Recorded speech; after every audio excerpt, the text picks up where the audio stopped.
My parents and brother thought I was the quiet one. They thought they could treat me like a background extra in my own family's story. They forgot one thing. I'm the one who co-signed the loans.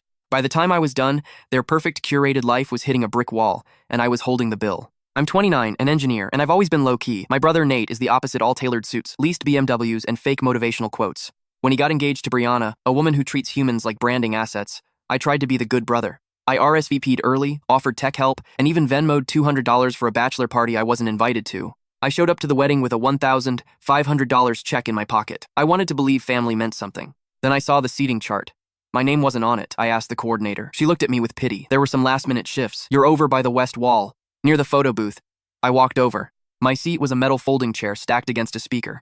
The table where I should have been was taken by Tiffany, some random cousins plus one. I found my mom. She didn't even look up from fixing my dad's jacket. Brianna's family had more people show up than expected. Just hang near the wall for the ceremony. Don't ruin the pictures by sulking.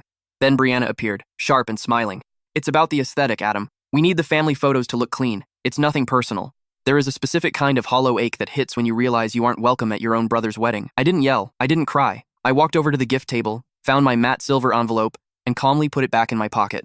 As I headed for the exit, Nate caught me. Come on, man, it's not that deep. Brianna's family flew in from Portugal. We had to make room.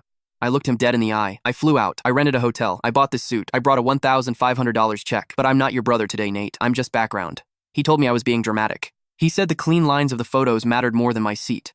I told him, don't worry. I'll stay out of the frame forever. I walked out to my car and drove away while the ceremony was still starting. The next morning, the guilt-tripping texts started. Brianna sent the one that changed everything. You really ruined everything today. That was it. That was the moment I stopped being the dependable brother. See, for 18 months, I'd been the secret co-signer on Nate's failing mattress business. I'd been covering his payments and wiring him emergency cash just to keep his head above water. I never told our parents. I just did it. I went home, opened my files, and drafted a single email to the bank. I formally withdrew as co-signer and revoked all authorization to use my credit. I forwarded the legal docs to a lawyer and hit send. Then I called Nate. He was panicked. Did you just pull out of the loan? You're married now, I said flatly. Time to stand on your own. You're doing this over a chair, he screamed. No, I'm doing it because of a pattern. A chair was just the final straw. The fallout was nuclear. Without my backing, the bank flagged his business. Brianna's father, a major investor, started asking questions Nate couldn't answer. I found out from my cousin Melissa that Brianna had sidelined half the family, anyone not TikTok presentable, to the back rows. The wedding wasn't a celebration, it was a photo shoot, and we were just unpaid extras.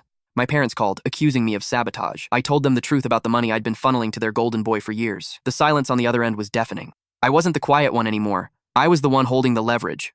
3 weeks later, Nate sent a letter. No, I'm sorry, I thought keeping the peace meant avoiding conflict. I see now it meant ignoring you. I didn't respond. I don't need to be in their filtered photos to know my value. I'm no longer the background brother. I finally chose myself, and this time, I'm the only one in the frame.